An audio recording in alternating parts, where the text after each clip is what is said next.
Hi mga ka-netizens! Ito nga pala makaganapan ngayon, kaya ano pang inaantay mo? Panoorin mo na to!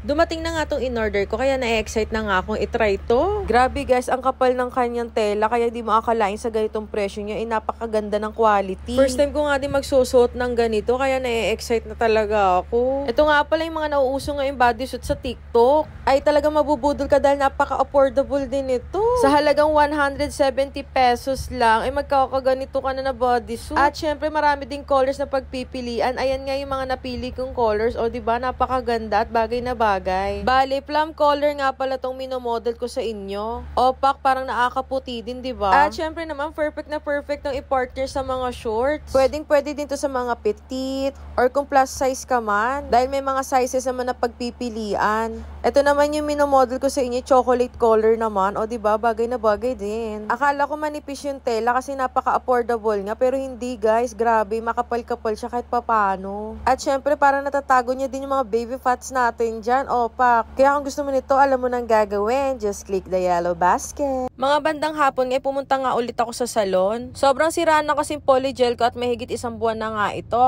Kaya time for a change, kailangan ko na nga magpapalit. Hindi na nga din ako komportable kasi putol-putol na siya. Pero grabe guys, napakatibay at napakasulit nga. Pangatlong paggawa ko na nga ng polygel dito, kaya talagang gustong gusto ko kasi napakagaling nga nilang gumawa. At itong si Bebe Jana nga gumagawa sa aking mga kuko. Actually guys, put-put talaga yung kuko ko, as in hindi talaga humahaba. Pero simula nung nag-polygel ako, natatakpan na siya, hindi ko na siya nagagalaw. Kaya tignan mo naman day, humaba na siya. In my 31 years of existence, ngayon lang siya humaba ng ganyan. I'm so proud of myself. Dito ko na talaga pinapaalaga sa kanila yung mga kuko ko. Simula nung napadpad nga ako dito sa Bukawi, Bulacan. At this year ko nga lang natuklas na itong polygel na pwede nga pala sa akin. Ako kasi yung tipo na napakapudpud talaga ng kuko, as in hindi talaga tumutubo. Hindi ko din alam kung bakit ganun siya. Ang lakas ko nga din manghila ng mga dry skin dyan sa kuko ko. Ewan ko ba bakit ganun, manirisim na ata. Kaya talaga dahil sugat-sugat yan. Pero simula nga na nagpaganito ako, hindi ko na nga ginagawa yun. At talagang naging maganda na nga itong mga kuko ko.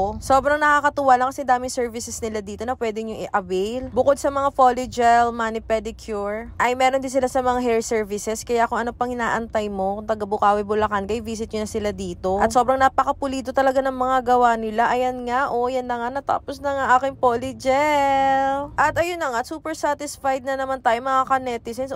Pack na naman ating kuko. And syempre kung gusto niyo pumunta dito, ito po ang kanilang Facebook page. For any inquiry, message nyo lang po sila dyan. Yun lang guys, hanggang sa muli. Salamat!